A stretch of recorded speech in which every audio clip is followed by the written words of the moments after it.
आदाब नाज़रीन, NOD TV पे आपका इस्तकबाल है। आइए देखते हैं आज की एक अहम खबर। गर्मियाँ बढ़ गई हैं। बहुत दिनों से इंतजार था कि योगी जी कहाँ से चुनाव लड़ेंगे। उनको गोरखपुर से तय हुआ है कि वो चुनाव लड़ेंगे अपनी अपनी जमीन पे। क्या कहना है? पहले तो मीडिया के ज़रिए ये बात फैलाई गई थी कि वो अयोध्या से लड़ेंगे, फिर अचानक ये मालूम हुआ कि वो गोरखपुर से लड़ेंगे। तो मुझे उम्मीद है कि गोरखपुर के जनता जिस तरह कोविड के सेकेंड वेव में योगी सरकार बिल्कुल गायब नज़र आई थी और उत्तर प्रदेश की जनता को उनके हाल पर छोड़ दिया था, जिस तरीके से गंगा के पानी के ऊपर हज़ारों लाखों लोगों की लाशें तीर रही थी, वैसे ही गोरखपुर में राप्ती नदी में कई लाशें बह रही थी। तो मुझे उम्मीद है कि गोरखपुर की जनता राप्ती नदी में जो गरीब आवाम की बेबसी और लाचारी और उनकी मौत और उनके भाई बहन बेटे की लाशें जो बह रही थी, वो उसको याद रखेंगी और एक अच्छा फैसला लेंगी योगी आदित्यनाथ के खिलाफ। सर, जैसे कि अभी योगी आदित्यनाथ गोरखपुर से लड़ रहे हैं, पर बीजेपी ने साथ ही साथ अखिलेश यादव, प्रियंका गांधी और मायावती को भी चैलेंज किया है कि वो अपने कैंडिडेट्स सीट पे डिक्लेयर करें, या तो फिर वो डर गए हैं बीजेपी से। इलेक्शन जो लड़ा जाता है वो डेमोक्रेसी का एक उसूल है और उसके ऊपर लड़ा जाता है, तो डर किसी से डरा नहीं जाता। कैंडिडेट खड़ा किए जाएंगे और जनता फैसला करेगी। सर, आपकी तैयारी कैसी है अपने 9 कैंडिडेट्स की? हाँ, हमारे पार्टी प्रेसिडेंट ने इस बात का ऐलान किया है कि हम लोग उत्तर प्रदेश के विधानसभा में 100 विधानसभा की सीट पर लड़ने की तैयारी कर रहे हैं और पहली लिस्ट हमने फर्स्ट फेज़ की जारी की है और भी कैंडिडेट्स दूसरे फेज़ के और दूसरे जितने फेज़ हैं उसके जारी किए जाएंगे और हम लोग पूरी तैयारी कर रहे हैं, पूरी तैयारी के साथ इस चुनाव में मुकाबला कर रहे हैं। और जाहिर है कि इलेक्शन कमीशन के गाइडलाइंस को फॉलो करते हुए, क्योंकि फिज़िकल रैलीज़ अलाउ नहीं कर रहे हैं, तो हम लोग वर्चुअल रैलीज़ भी करेंगे और जो भी मॉडर्न टेक्नोलॉजी के जो टूल्स हमारे पास हैं उसको इस्तेमाल करेंगे इलेक्शन कमीशन के रूल्स और गाइडलाइंस को देखते हुए।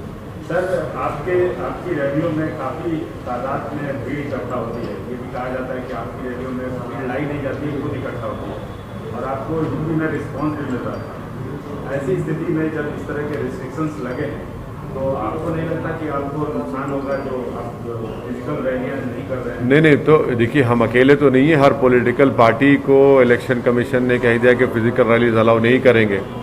तो जब किसी को अलाउ नहीं कर रहे हैं तो फिर उसका दूसरा तरीक़ा ये है कि वर्चुअल रैली करें, सोशल मीडिया पे और डिजिटल मीडिया पे अपने प्रेजेंस को बढ़ाएं और वो कोशिश करेंगे। और इलेक्शन कमीशन ने और भी सहूलत दी है कि अगर एक हॉल होगा उसमें 50% कैपेसिटी पर आप वहाँ पर मीटिंग कर सकते, तो वो भी हम लोग देखेंगे। हम अकेले पार्टी तो नहीं है इसमें, सब पार्टीज़ हैं उसमें, तो जाहिर है सबको इस बात की तकलीफ़ है कि फ़िज़िकल रैलीज़ नहीं हो रहे हैं। मगर अब जो भी है, अब हमको उसको इस्तेमाल करके आगे बढ़ना है, अपने पैगाम को पहुँचाना है। और मुझे यकीन है कि जो हमने पिछले 4-5 महीने में मैंने करीब 60 के करीब सभाएँ की हैं, उसका भी अच्छा असर होगा। पर सर, क्या कोविड की वजह से रिजल्ट्स पे इम्पैक्ट पड़ेगा यूपी में?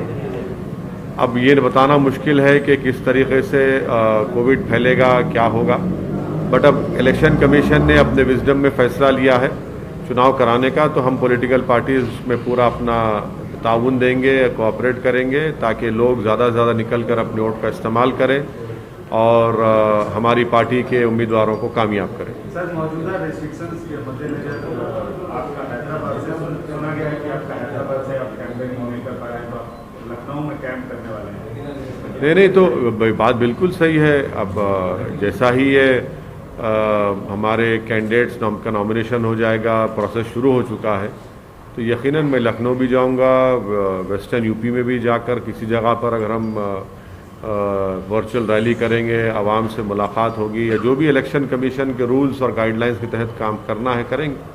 सर, वही पुराना सवाल जो आपके बारे में कहा जाता है कि आप उत्तर प्रदेश में बीजेपी को जिताने के लिए इतनी मेहनत कर रहे हैं, ना कि अपनी सीटें। अब ये तो इल्ज़ाम ज़िंदगी भर मुझ पर लगता रहेगा, इसकी मुझे कोई फ़िक्र नहीं है। सवाल ये पैदा होता है कि 2014 में, 17 में, 19 में क्यों उत्तर प्रदेश में बीजेपी जीती। मेरे सवाल का जवाब कोई नहीं दे पा रहा है। इसलिए नहीं दे पा रहा है कि सच्चाई ये है कि ये तमाम नाम निहाद सेकुलर पार्टीज़ बीजेपी को हराने में नाकाम साबित हुई हैं। और ये भी कोई नहीं बता पा रहा है कि 2019 में MIM पार्टी सिर्फ 3 लोकसभा की सीट लड़ी तो बीजेपी कैसे 306 के ऊपर जीत जाती है। तो ये सब सवालात हैं। ये बुखलाहट का शिकार और फ्रस्ट्रेशन का शिकार होकर इनको अपनी शिकस्त नज़र आ रही है। इनके पास खुद आइडियोलॉजिकली और इंटेलेक्चुअली कैपेसिटी नहीं है बीजेपी को हराने की, तो इसीलिए मजलिस पर इल्ज़ाम लगाते हैं। सर, एक सीनियर जर्नलिस्ट ने एक आर्टिकल लिखा है कि आप थोड़ा यूपी इलेक्शन नजदीक आया, थोड़ा स्लो हो गए, आप उतने तेवर, उतना आक्रामकता नहीं रह गई। नहीं तो उनको अपनी राय का हक हासिल है। वो सीनियर कितने हैं, जूनियर कितने, मुझे उससे परवाह नहीं है। लोग लिखते रहते हैं। अब उनको खुशी हो रही है या पेट में दर्द हो रहा है मेरे को नहीं मालूम, और हम तो अपना काम कर रहे हैं और करते रहेंगे। Sir, NCPCR writes to DM Sharanpur stating that complaint received against Darul Uloom Deoband's website and unlawful and misleading fatwas being issued by them. Well, the NCPCR should know that a fatwa is what? A fatwa is a mere legal opinion given. It does not have any legal according to legal significance. It is an opinion given by the ulema and the scholars, and then they have the right to give it. The Supreme Court also had mentioned it in many cases. It's only a legal opinion that has been given, and if they are indulging in such behavior, it clearly shows that they have some vested interest in this. Sir, Imran Masood जो कांग्रेस छोड़ के SP की तरफ गए पर उनको वहाँ पे भी टिकट नहीं मिली, तो क्या MIM उनसे बातचीत कर रहे हैं इमरान मसूद से? नहीं, इमरान मसूद साहब से हमारी कोई कांटेक्ट नहीं है, ना उनसे कोई बातचीत है। हाँ, ये बात सही है कि वो समाजवादी पार्टी में गए और उसके बाद जो मीडिया की इत्तलात हैं कि वहाँ से भी उनको इज्जत और उनका मुकाम नहीं दिया गया। सर, अभी आपने 9 कैंडिडेट्स ही रिलीज किए हैं और 100 के करीब कैंडिडेट्स हैं, तो क्या एक साइंटिफिक अप्रोच आप देख रहे हैं जो भी कैंडिडेट सेलेक्ट कर रहे हैं, जिस प्रकार के कैंडिडेट्स होने चाहिए, क्योंकि विनिंग हॉर्सेस पर ज़्यादा ध्यान दिया जाता है, तो आपके स्ट्रैटेजी कैंडिडेट सेलेक्ट करने में क्या है? देखिए, कैंडिडेट के सिलेक्शन में कोई साइंटिफिक अप्रोच ज़्यादा स्ट्रांग वर्ड हो जाता है पॉलिटिक्स में, मगर यह है कि ज़ाहिर है हमारे पार्टी से लोग काम करते आए हैं, जो वाबस्ता रहे हैं और जो अच्छा मुकाबला कर सकेंगे, जो जीत सकेंगे, और उसमें बहुत से हर असम्बली कॉन्स्टिट्यूंसीज में मुख्तलिफ कंसिडरेशन होते हैं।